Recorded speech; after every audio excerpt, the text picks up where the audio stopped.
Pada waktu lalu ketika adanya perang di Iran antara Amerika, Israel, dan terhadap pemerintahan Republik Islam Iran itu sendiri, itu terjadi banyak sekali perdebatan-perdebatan yang tentunya hanya perdebatan kusir saja, bukan perdebatan ilmiah. Ya, yang tentu banyak dari netizen-netizen, terutama netizen kita yang muslim, itu yang memperdebatkan hanya kepada masalah kita dukung siapa. Padahal kalau kemudian kita telah lebih lanjut, bahwa orang yang berakal pasti ya dukung Iran. Karena apa? Karena mendukung akan kemanusiaan-kemanusiaan yang ada di Palestina. Nah, kan Nabi ada yang mengatakan itu hanya sebagai ajang medan politik saja, karena pada waktu itu salah satu atau bahkan supreme leader yakni Ali Khamenei itu dibunuh oleh Amerika. Nah, kan tapi kita sampingkan hal tersebut, yang ingin kita angkat pada chapter kali ini bahwa menurut saya di dunia pada saat ini, bahkan mungkin di Indonesia saja, itu terjadi yang namanya darurat ukhuwah, di mana umat Islam berpecah belah. Dan ada yang mengatakan adalah Syiah itu masuk Islam, ada yang mengatakan Syiah tidak termasuk Islam. Nah, bagaimana kemudian sebaiknya kita menanggapi hal tersebut? Bagaimana cara kita kemudian menghilangkan darurat ukhuwah tersebut? Kita diskusikan bersama pada chapter kali ini.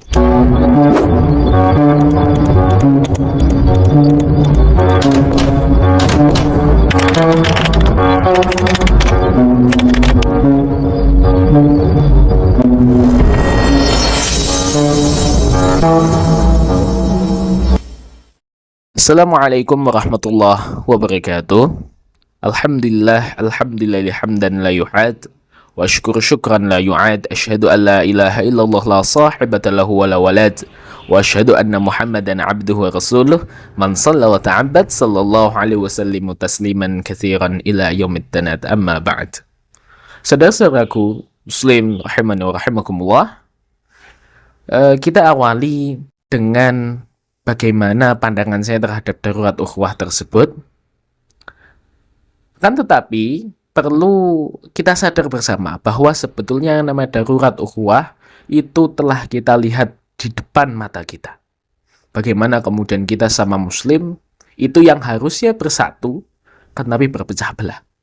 Bagaimana kemudian hanya permasalahan berbeda mazhab saja kita berpecah belah.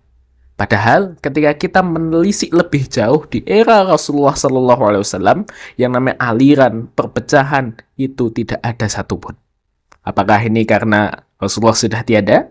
Ataukah memang justru ego manusia itulah yang memang betul ada? Ataukah mungkin Islam datang hanya untuk memecah belah? Maka kita perlu pahami terlebih dahulu salah satu hadis dari baginda Muhammad SAW, riwayat Al-Bukhari dan Muslim atau muttafaqun alaih.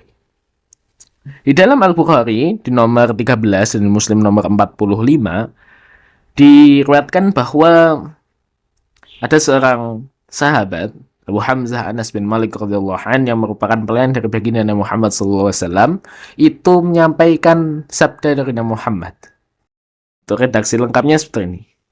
An Nabi Hamzah Anas bin Malik radhiyallahu anhu khadim Rasulullah sallallahu alaihi wasallam. An-Nabi sallallahu alaihi wasallam qala la yu'minu ahadukum hatta yuhibba li akhihi ma yuhibbu li nafsihi. Rawahu Bukhari Muslim. Hadis ini cukup masyhur karena sering kemudian kita dengar dari mubalik-mubalik, dari kiai-kiai, dari penceramah-penceramah tentang ukhuwah, tentang persatuan umat Islam. Disebutkan an Abi Hamzah Anas ibn Malik, dari Abu Hamzah Anas ibn Malik, semoga Allah meridainya, khadim Rasulullah yang merupakan pelayan khadim dari baginda Nabi.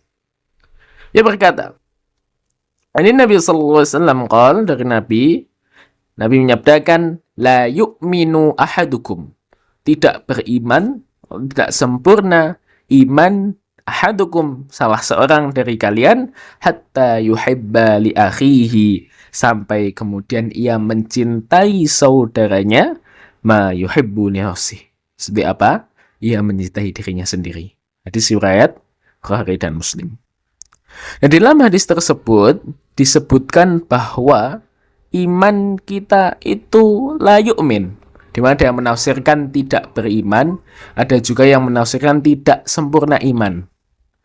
Tapi sama-sama dua tafsiran yang berbeda tersebut sama-sama menunjukkan bahwa ada darurat iman. Ada krisis iman ketika apa?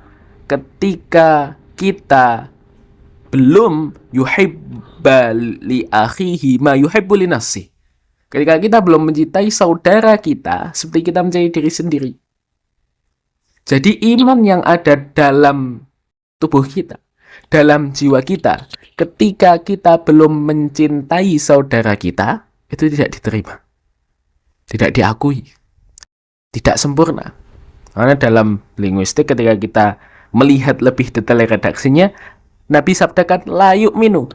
Dimana kalau la yu'minu, la itu ibarat pembatal, negatif. Jadi la yu'minu itu tidak sempurna iman kita, atau bahkan bisa ditafsiri dengan tidak beriman. Jadi iman kita dianggap tidak sah ketika itu tadi.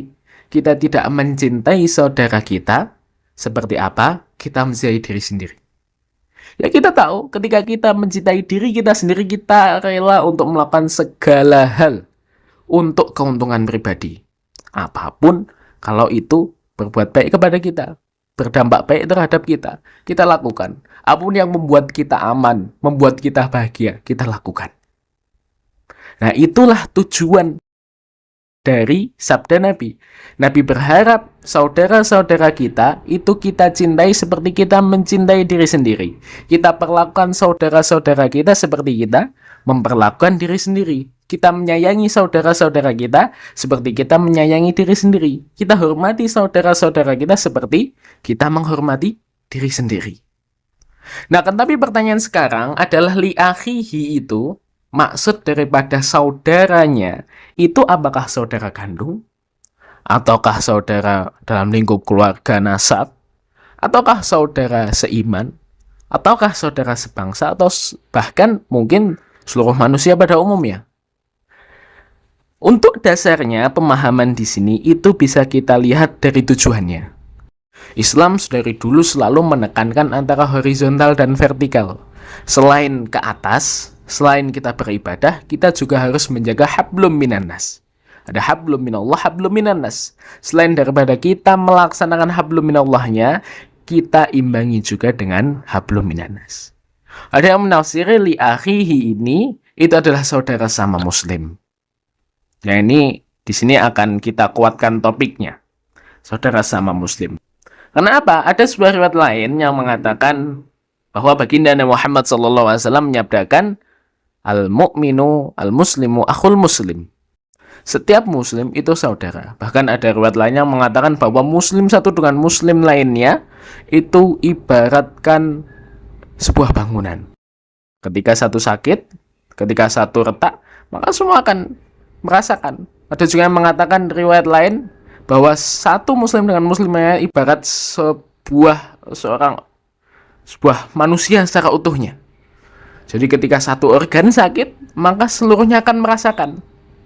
Ya, mungkin ketika kita sakit ginjalnya, ada sedikit gejala-gejala, seluruhnya akan sakit. Ketika kita sakit tangannya, maka nantinya akan merangsang otak untuk merasakan bahwa itu ada sakit. Nah, begitu saja dengan muslim satu dengan muslim lainnya seperti itu.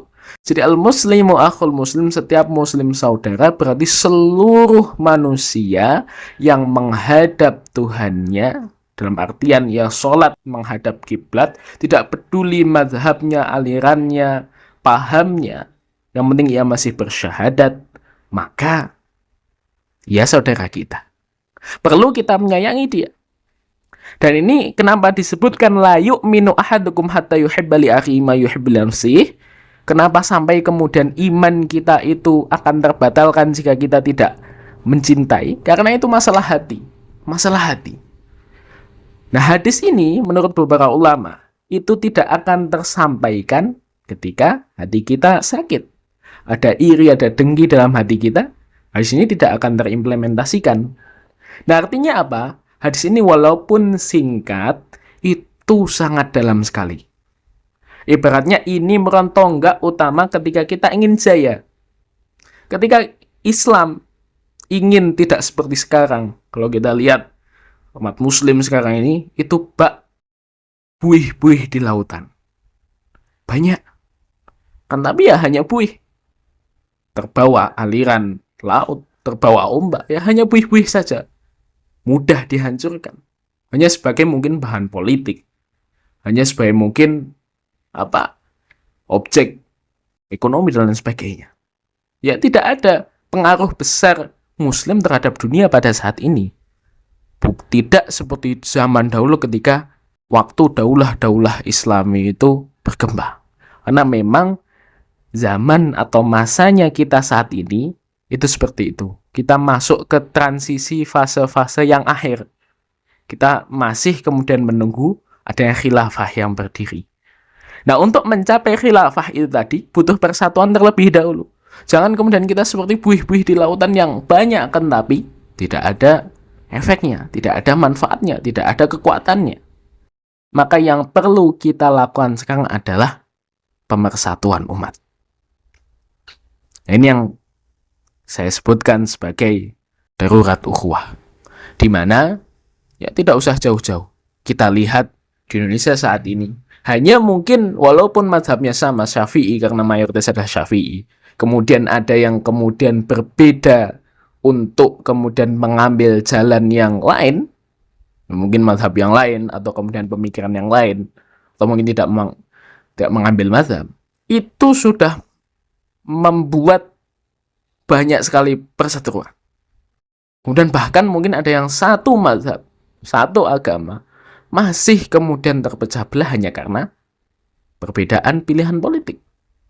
Nah, maka darurat ukhuwah ini perlu kemudian kita perhatikan betul-betul. Ini urgensi yang sangat besar, karena bahkan kalau kita lihat bangsa Indonesia itu merdeka itu karena ukhuwah. Karena Bhinneka Tunggal Ika yang diimplementasikan betul-betul, Indonesia bisa merdeka. Nah, melihat dari kejadian kemarin, ketika kita melihat antara ada agama, ada negara dan mayoritas mazhab Syiah beraliran Syiah menyerang Amerika dan Israel yang sangat kita ibaratnya bisa katakan sebagai musuh terbesar Islam. Itu banyak kemudian yang menghujatnya. Padahal kalau kita lihat bagaimana walaupun kita tidak tahu tujuan utamanya, tapi lihat efeknya, dampaknya terhadap saudara muslim kita di Palestina, ya mungkin ibaratnya walaupun yang datang alien untuk menyerang Israel itu harus kita dukung. Karena ini bukan tentang dukung atau tidak dukung. Masalahnya di sini adalah bahwa darurat ukhuwah itulah yang nantinya akan memunculkan perpecahan. Nah, perpecahan itulah ketika dibiarkan berkembang akan muncul peperangan. Nah, bahayanya di sini ketika peperangan yang terjadi, perpecahan yang terjadi semakin besar. Nah, kan tapi peperangan yang terjadi itu adalah peperangan saudara. Perang saudara. Antara muslim dengan muslim. Bahkan antara manusia dengan manusia itu perang itu merupakan sebuah darurat yang luar biasa. Karena kalau kita lihat dari tafsir-tafsir yang ada, bahkan Imam An-Nawawi rahimahullah ta'ala itu memberikan keterangan bahwa yang dimaksud li akhihi itu tadi, itu ternyata bukan hanya setakat muslim saja, bukan hanya sekedar muslim saja. Itu kata Imam An-Nawawi. Jadi seluruh umat manusia, walaupun non-muslim, itu termasuk dalam golongan li akhihi. Asal bukan muslim yang harbi, muslim yang mengancam. Mohon maaf, bukan kafir yang harbi, bukan kafir yang mengancam. Jadi ketika ada tetangga kita yang non-muslim, itu li akhihi untuk kita. Akhi kita, akhuna, saudara kita. Maka wajib bagi kita untuk mencintainya seperti kita mencintai diri kita sendiri. Itu kalaupun kita mau iman kita sempurna. Kalau tidak, ya sudah. Maka darurat ukhuwah itu akan tetap berkembang. Maka marilah kita tumbuhkan kesadaran kita akan darurat ukhuwah ini. Kita perluaskan wawasan kita tingkatkan literasi kita agar yang namanya kesalahpahaman yang nantinya menimbulkan perpecahan itu bisa kita minimalisir. Mungkin sekian yang dapat kita diskusikan pada chapter kali ini. Semoga yang ini bisa menjadi ibrah dan pelajaran bagi kita semua dan dapat kita amalkan di kehidupan sehari-hari. Kurang lebih mohon maaf. Wallahu a'lam bishawab. Nasrun minal fathun qarib. Jadi kalau ada tambahan, diskusi dan lain sebagainya bisa tinggalkan di kolom komentar. Sampai jumpa di chapter berikutnya. Assalamualaikum warahmatullahi wabarakatuh.